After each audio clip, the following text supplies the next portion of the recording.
Hello again, everybody. Today it's time for Chapter 4, which has the same title as the title of the book. It's called All Change. But before I read that, let's just have a little recap on what happened yesterday.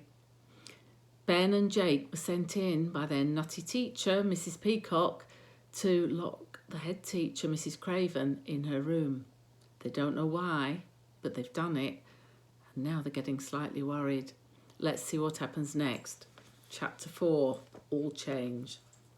By the time Ben and Jake had sneaked down the corridor and arrived back at the classroom window, most of the children were changed into their swimming things.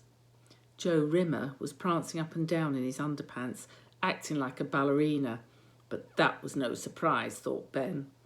4 girls in swimsuits and hats were huddled together by the wall, knees bent, shivering and giggling at Joe. Amy's white hat was pulled down so tight and low over her eyebrows that her head reminded Ben of a boiled egg. He grinned to himself and kicked off his shoes. Good job his mum couldn't see those laces still tied. He was a bit worried about getting undressed in front of everyone, especially Megan, who said she was his girlfriend. He certainly didn't want her catching sight of the Batman undies he was wearing. They had a label in them saying age 4 to 6.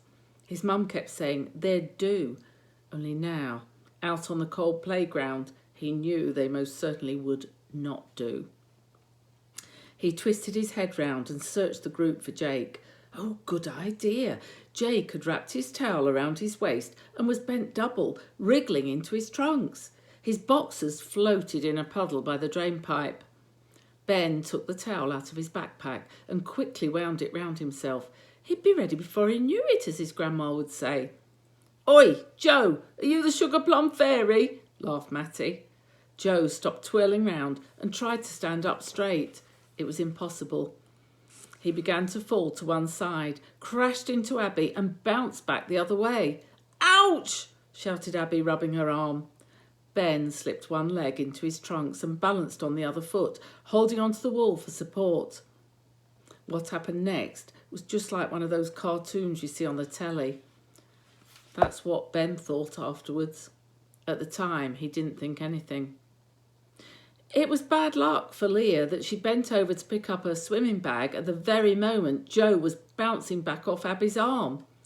Joe did a funny little one-legged half-turn and fell sideways onto Leah's swimsuited bottom. The force of Joe's weight shunted Leah into the most energetic forward roll she'd ever performed. It was also bad luck, Ben decided later, that he was still balancing on one foot when Leah crashed into his other leg, the one that was waving about in mid-air with a pair of swimming trunks hanging from the ankle. Ben felt himself falling backwards. Desperately, one hand clutched at his towel. If it fell off now, it'd be even worse than everyone seeing his Batman undies. As he went down, his other hand clutched at the air around him, trying to find something, anything, to grab hold of and stop himself hitting the ground. He closed his eyes. His hand, palm upwards, came up against something soft. He grabbed it. Ben opened his eyes and tried to focus. He looked towards his hand. To his horror, he was hanging on to Mrs. Peacock's leg. Mrs. Peacock looked down at her leg and at the hand attached to it. She shook her leg vigorously as if to remove an insect. Ben released his grip and let his hand fall, with the rest of him, to the ground. He looked up.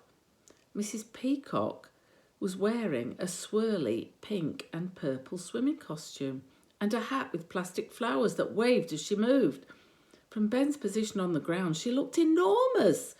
A crowd of children had gathered round them. It was like a circus, thought Ben, with him and Leah and Amy and Joe, the performers. Mrs. Peacock must be the ringmaster. Ben picked himself up, making sure he hung on to his towel.